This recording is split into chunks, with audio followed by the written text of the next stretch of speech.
जय श्री गणेश। एक क्वेश्चन करेंगे ईएम वेव का। क्वेश्चन हमारा कुछ इस प्रकार से है। एक समतल विद्युत चुंबकीय तरंग के लिए वैद्युत क्षेत्र के घटक, देखिए आपको वैद्युत क्षेत्र के घटक दिए गए हैं Ex और Ey तथा Ez बराबर दिया है 2 cos पाई 10⁻15t माइनस x/c वोल्ट पर मीटर। क्वेश्चन हमसे डिमांड क्या कर रहा है, सुन लीजिए अच्छे से, बढ़िया है। तरंग संचरण की दिशा क्या मांग रहा है, तरंग किस दिशा में जा रही है, चल रही है, गति कर रही है। और दूसरा चुंबकीय क्षेत्र के घटक, देखो वैद्युत क्षेत्र के घटक दिए गए। एक बात हम आपको बता दें कि वैद्युत क्षेत्र हो या चुंबकीय क्षेत्र हो या तरंग की चलने की दिशा हो, एक्स वाई जेड तीन में से कोई एक होगी, एक की दूसरी, दूसरे की तीसरी, तीसरे के लिए। तो देखिए इसमें जेड के लिए मेन समीकरण दिया कि नहीं दिया बताओ। इसका मतलब एक्स और वाई में वैद्युत क्षेत्र नहीं है, उसका मान 0 है।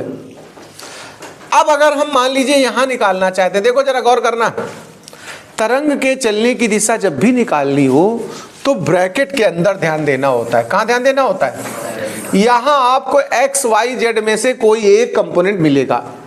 इसमें क्या मिला है, एक्स। मैं बता दूं वैद्युत क्षेत्र के लिए जो स्टैंडर्ड इक्वेशन होती है वो E=E0 sin ωt minus kx, main समीकरण यही है। अगर तरंग x की धन दिशा में जाएगी तो ये समीकरण है, और अगर यही तरंग x की ऋण दिशा में जाए तो यहां पर माइनस x करोगे तो हो जाएगा क्या, प्लस।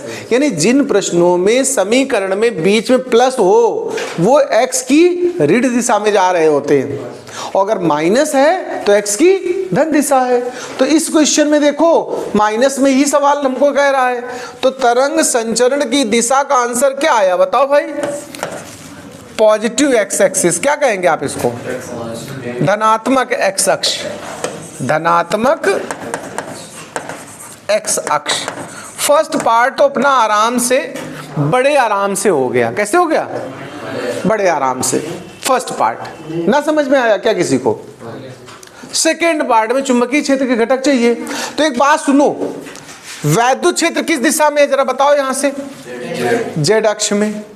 तरंग किस अक्ष पे चल रही है, बचा क्या, वाई। तो चुंबकीय क्षेत्र कहां होगा, वाई पे। वाई पे चुंबकीय क्षेत्र है तो इसका मतलब ना एक्स में होगा ना जेड में होगा। तो चुंबकीय क्षेत्र के एक्स और जेड घटक क्या हो जाएंगे, 0। तो बी एक्स बी जेड हो गया 0। घटक मांगे तीनों लिखने तुम्हें, 2 0 हो गए। तीसरा बचा कौन सा, बी वाई। क्या बचा, B y is equal to B0 sine, bracket में जो कुछ है क्या है देखो। अच्छा ये कॉस में है तो कॉस, जिसमें है आप उसी में सॉल्व करना, ध्यान रखना। B0 cos pi 10⁻15t minus x/c। देखो यहां पर मुझे केवल B0 पता कर लेना है बस, और रख देना आके। B0 कैसे आएगा, इसके लिए आपको बहुत बार हमने सिखाया है, E0/B0 is equal to C होता है प्रकार। अब हम इस समीकरण का इस्तेमाल करेंगे फॉर्मूले का। हमें C पता है, हमें देखो E0 पता है। E0 कितना, जब कंपेयर करोगे तो यहां पर जो मल्टीप्लाई में होता है साइन या कॉस के, वो क्या होता है, नॉट। तो E0 कितना है तुम्हारे पास, 2। E0 के स्थान पे 2 रख दो, हमें B0 चाहिए। तो 2/C हुआ, और C मतलब 3 × 10⁸। इसको आप डिवाइड कर लो या ऐसे ही लिखा रहने दो, ये तुम्हारी अपनी अंतरात्मा की आवाज जैसी कह रही हो। ये B0 आ गया, अब इस जगह B0 का मान ये रख लो। तो देखो समीकरण हमारा By इज इक्वल टू क्या बन रहा है, देखो 2/3 और 10⁻⁻8 और cos pi × 10⁻15t minus x/c। Please ध्यान देना, प्लीज प्लीज प्लीज। आप ऐसे छोड़ सकते हो या आप चाहें तो भैया 3 से डिवाइड कर दो। डेसिमल में आ जाए तो देखो 0.66 ऐसे चलता जाएगा, या 6-7 लिख सकते हो बताओ, या फिर आप 6.7 10⁻⁻9 भी लिख सकते हो। आप चाहें तो यहाँ छोड़ दें, और चाहें तो फिर इतना और पहलवानी कर दें, तो फिर आप ऐसे भी छोड़ सकते हो। This is the required answer. ये वाई अक्ष पे बी की वैल्यू हो गई।